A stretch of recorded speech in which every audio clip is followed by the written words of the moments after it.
ஒரு 4-5 நாளாகவே நான் லாங் வீடியோஸ் போடணுன்ட்டு தான் நினச்சிட்டு இருக்கேன். பட் லாங் வீடியோஸ் போடாததுக்கான மெயின் ரீசன் ஐபிஎல் மெகா ஆக்ஷனை பற்றி ஒன்றும் அவ்வளோ பெரிய அப்டேட்ஸ் எதுவுமே புதுசாக வரல. அப்போனா இப்போ எதுக்கு நீ வீடியோ போட்டிருக்க? புது அப்டேட்ஸ் ஏதாவது வந்திருக்கான்னு கேட்டிங்கன்னா எஸ், ஒரு சில பல புது அப்டேட்ஸ் மெகா ஆக்ஷனை பற்றி வந்திருக்கு. அதெல்லாம் என்னன்ட்டு ஒன்று ஒன்றா பார்க்கலாம். முதல்ல இந்த மெகா ஆக்ஷனில் பார்த்தீங்கன்னா 2 முக்கியமான ஃபாரின் பிளேயர்ஸ் கலந்துக்க போகிறாங்க. முக்கியமான கொஞ்சம் வெயிட்டான ஃபாரின் பிளேயர்ஸ், அதாவது வெயிட்டான உடம்பு வெயிட் சொல்லப்போ பெர்ஃபார்மன்ஸ் வைஸ் சொல்கிறேன். பயங்கரமான எக்ஸ்பீரியன்ஸ் இருக்க 2 ஃபாரின் பிளேயர்ஸ், அதாவது லெஜெண்ட்ஸ்னு கூட சொல்லலாம், லெஜெண்ட்ஸ் ஆஃப் திஸ் டிகேட்னு கூட சொல்லலாம். அந்த மாதிரி 2 பிளேயர் தான் இந்த மெகா ஆக்ஷனில் கலந்துக்க போகிறாங்க. அந்த 2 பேரில் ஒரு பிளேயர் பார்த்தீங்கன்னா 2 வருஷம் 2 இயர்ஸ் கழிச்சு ஐபிஎல்ல கம்பேக் தரதுக்காக வெறியா வெயிட் பண்ணிட்டு இருக்காரு. இன்னொரு பிளேயர் பார்த்தீங்கன்னா வேர்ல்டு கிரிக்கெட்லேயே பல அன்பிரேக்கபிள் ரெக்கார்ட்ஸ்லாம் செஞ்சவர். பட் அவர் இது வரைக்கும் ஒரு ஐபிஎல் மேட்ச் கூட விளையாடினதே கிடையாது. தனது முதல் ஐபிஎல் ஏலத்தில் அந்த ஃபாரின் பிளேயர் வந்து கலந்துக்க போறாரு. அண்ட் சிஎஸ்கேயோட ரிட்டன்ஷன் பார்த்தீங்கன்னா டாப் 3 ஆல்மோஸ்ட் 99.9% கன்ஃபார்ம் ஆயிடுச்சு. அண்ட் அந்த 4th பிளேஸ்ல லைட்டாக ஒரு ட்விஸ்ட் இப்போ வந்திருக்கு. அதெல்லாத்தையும் இந்த வீடியோவில் பார்க்கலாம். சரி, அந்த 2 வருஷம் கழிச்சு ஐபிஎல் 2025ல கம்பேக் தர வெயிட் பண்ணிட்டு இருக்க பிளேயர் யாருன்னு பார்த்தீங்கன்னா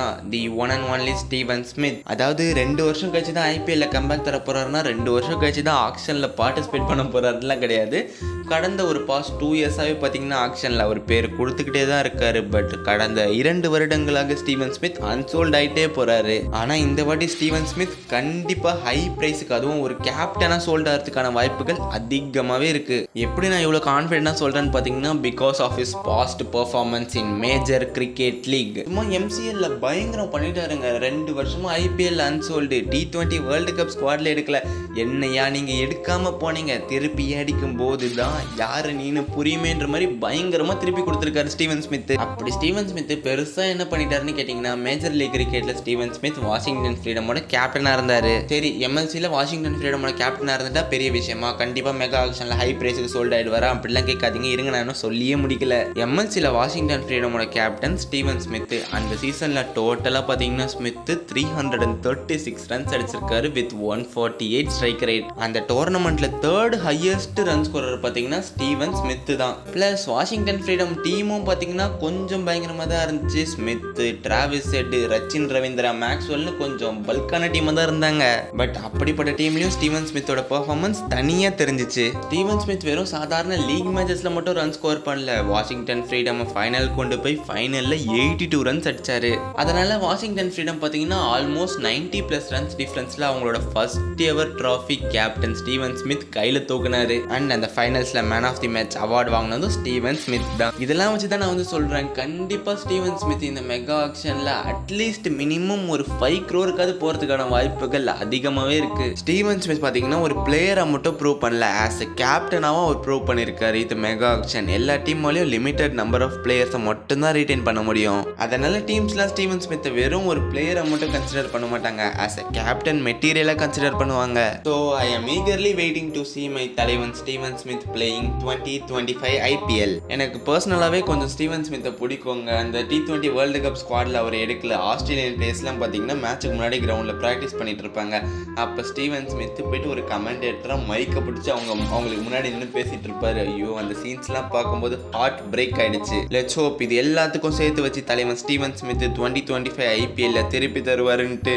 அதிக பிரைஸ்க்கு வாங்கலனா கூட அட்லீஸ்ட் பேஸ் பிரைஸ்க்காவது ஏதாவது ஒரு டீம் அவரை வாங்கிடுங்கப்பா. நெக்ஸ்ட் அந்த 2வது பிளேயர் பார்த்தீங்கன்னா, அந்த பிளேயரோட நேம் கேட்கும்போது எனக்கே லைட்டாக ஷாக் ஆகிடுச்சுங்க. ஸ்விங் கிங், ஜஸ்ட் சில மாதங்களுக்கு முன்னாடி ரிட்டையர் ஆன ஜிம்மி ஆண்டர்சன். யாரும் ஷாக் ஆகிடுதுங்கப்பா, என்ன தோனி கூட போட்டி போட இன்னொரு ஆள் வந்துட்டாரான்ட்டுலாம். ஆண்டர்சன் லேட்டஸ்ட்டாக என்ன சொல்லியிருக்காருன்னா, இப்போ வந்து 100 ஒரு டோர்னமெண்ட் நடந்துட்டு இருக்கு. அதை பார்த்தீங்கன்னா அவர் பார்த்துட்டு இருக்காராம். அங்கே நடக்கிற மேட்சஸ்லாம் பார்த்தீங்கன்னா பவுலர்ஸ் ஃபர்ஸ்ட் ஒரு 25 to 30 பால்ஸ் வரைக்குமே போட்டு ஸ்விங் பண்ணிட்டு இருக்காங்களாம். அதை பார்த்துட்டு ஆண்டர்சன் என்ன சொல்லியிருக்காருன்னா, I can able to do better than that. அது மட்டும் இல்லை, still more cricket left on me வர சொல்லியிருக்காரு. அதாவது பார்த்தீங்கன்னா ஆண்டர்சன் இன்டர்நேஷனல் கிரிக்கெட்லேருந்து ரிட்டையர் ஆயிட்டாரு. அவரால் இதுக்கப்புறம் இங்கிலாந்துக்காக விளையாட முடியாது. பட் இந்த ஒரு சில லீக்ஸ்லாம் அவரால் விளையாட முடியும்ல. அது மட்டும் இல்லாமல் ஆண்டர்சன் பார்த்தீங்கன்னா இன்டர்நேஷனல் கிரிக்கெட்டில் குறிப்பாக சொல்லணும்னா டெஸ்ட் கிரிக்கெட்டில் பல ரெக்கார்ட்ஸ் வச்சிருக்காரு. அது நமக்கே தெரியும். பட் ஸ்டில்னும் பார்த்தீங்கன்னா ஆண்டர்சன் இது வரைக்கும் ஐபிஎல் ஆக்ஷனில் கலந்துக்கிட்டதே இல்லை, ஒரு ஐபிஎல் மேட்ச் கூட விளையாடினதே கிடையாது. ஸோ ஆண்டர்சன் தந்த அந்த ஒரு இன்டர்வியூ, இது வரைக்கும் அவர் வந்து ஐபிஎல்ல விளையாடினதே இல்லை. இதெல்லாம் வச்சு பார்த்தீங்கன்னா நம்மளே அசியூம் பண்ணிக்கிறது தான். அதாவது ஆண்டர்சன் இந்த மெகா ஆக்ஷன்ல பேர் தரத்துக்கான சான்சஸ் கொஞ்சம் இருக்குன்னு. இந்த இன்டர்வியூ, இதில் ஆண்டர்சன் பேசுனது எல்லாமே அஃபிஷியலாக வந்த நியூஸ் தான். பட் அவர் ஐபிஎல் மெகா ஆக்ஷன்ல பார்ட்டிசிபேட் பண்ணுறதுக்கான வாய்ப்புகள் அதிகமாக இருக்குது. பட் பக்கத்தில் கொஞ்சம் ஒரு கொஷின் மார்க் தான். ஓகேவா, மேபி பண்ணுறதுக்கான சான்சஸும் இருக்குது. ஆர்எல்ஸ் ஐபிஎல் இல்லைன்னா வேர்ல்டில் நிறைய லீக்ஸ் இருக்குது. அவர் ஐபிஎல்லில் பார்ட்டிசிபேட் பண்ணலைன்னா கூட வேறு ஏதாவது ஒரு லீக்கில் பார்ட்டிசிபேட் பண்ணி விளையாடுறதுக்கான சான்சஸ் அதிகமாக இருக்குது. மோஸ்ட் ப்ராபப்ளி ஐபிஎல்லில் விளையாடுறதுக்கான சான்சஸ் லைட்டாக லிட்டில் பில்ட் கம்மியாக தான் இருக்குது. Let's see, wait and see. சரி, இப்போ சிஎஸ்கே டீமோட ரிட்டன்ஷன் லிஸ்ட் பார்க்கலாமா?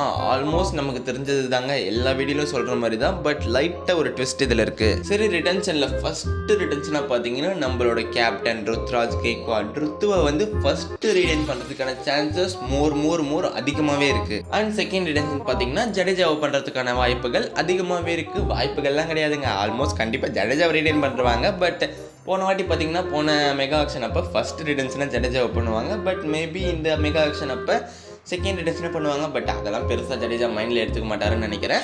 மோஸ்ட் ப்ராபபிளி பார்த்தீங்கன்னா ஜடேஜா செகண்ட் ரிட்டன்ஷனாக இருப்பார். அண்ட் தேர்ட் ரிட்டன்ஷன் பார்த்தீங்கன்னா இவர் ஸ்ரீலங்கன் சிங்கம்னு சொல்கிறத விட சிஎஸ்கே சிங்கம்னு சொன்னால் தான் சூப்பராக இருக்கும். மதிஷா பத்திரனா அவரை மேக்ஸிமம் தேர்ட் ரிட்டன்ஷன், நான் வந்து செகண்ட் ரிட்டன்ஷனாக பண்ணுறதுக்கான சான்சஸ் கூட இருக்குன்னு தான் சொல்லுவேன். பட் ஜடேஜா இருக்கார், most experienced player for CSK, நிறைய பண்ணியிருக்காரு சிஎஸ்கேக்காக. அதனால மேபி செகண்ட் ரிட்டன்ஷன் ஜடேஜாவை பண்ணிவிட்டு தேர்ட் ரிட்டன்ஷன் பத்திரனாவை பண்ணுறதுக்கான சான்சஸ் அதிகமாக இருக்குது. நம்ம என்ன கேல்குலேஷனை எப்படி திருப்பி பார்த்தாலும் டாப் 3 ரிட்டன்ஷன் ஸ்பாட்டில் பார்த்தீங்கன்னா கெய்க்வாடு அண்ட் ஜடேஜா அப்புறம் பத்திரனா 3 பேருமே இருப்பாங்க. மேபி ரிட்டன்ஷன் ஆர்டர் வேணால் மாறலாமே தவிர இவங்க 3 பேர் மாறதுக்கான சான்சஸ் ரொம்ப லெஸ் தான். அதாவது இப்போ வரைக்கும் பார்த்தீங்கன்னா 6 ரிட்டன்ஷன் இருக்கிறதுக்கான வாய்ப்புகள் அதிகமாகவே இருக்குன்ட்டு சொல்லியிருக்காங்க. அதாவது 6 ரிட்டன்ஷன் பார்த்தீங்கன்னா 6 பிளேயருமே ரிட்டைன் பண்ணுற மாதிரி கிடையாது. 4+2, அதாவது 4 ரிட்டன்ஷன் ப்ளஸ் 2 ஆர்டிஎம் கார்டு. 4+2ன்ற ஃபார்மேட்டில் ரிட்டன்ஷன் நடக்கிறதுக்கான சான்சஸ் கொஞ்சம் அதிகமாக இருக்குன்ற மாதிரி தான் நியூஸஸ்லாம் வந்துட்டுருக்கு.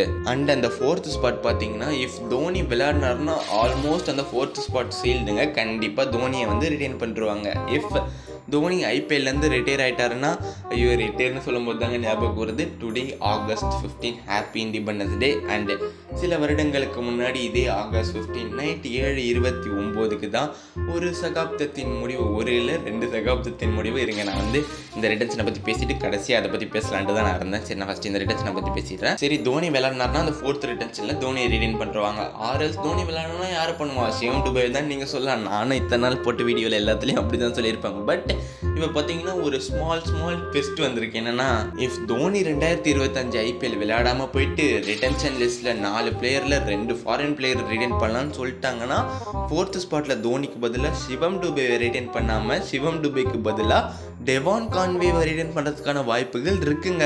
ஏன்ட்டு பார்த்தீங்கன்னா டெவான் கான்வே சிஎஸ்கேக்காக தான் அவரோட ஃபஸ்ட்டு ஐபிஎல் விளையாடிருக்காரு. இது வரைக்கும் சிஎஸ்கேக்காக மட்டும்தான் ஐபிஎல்ல விளையாடிருக்காரு.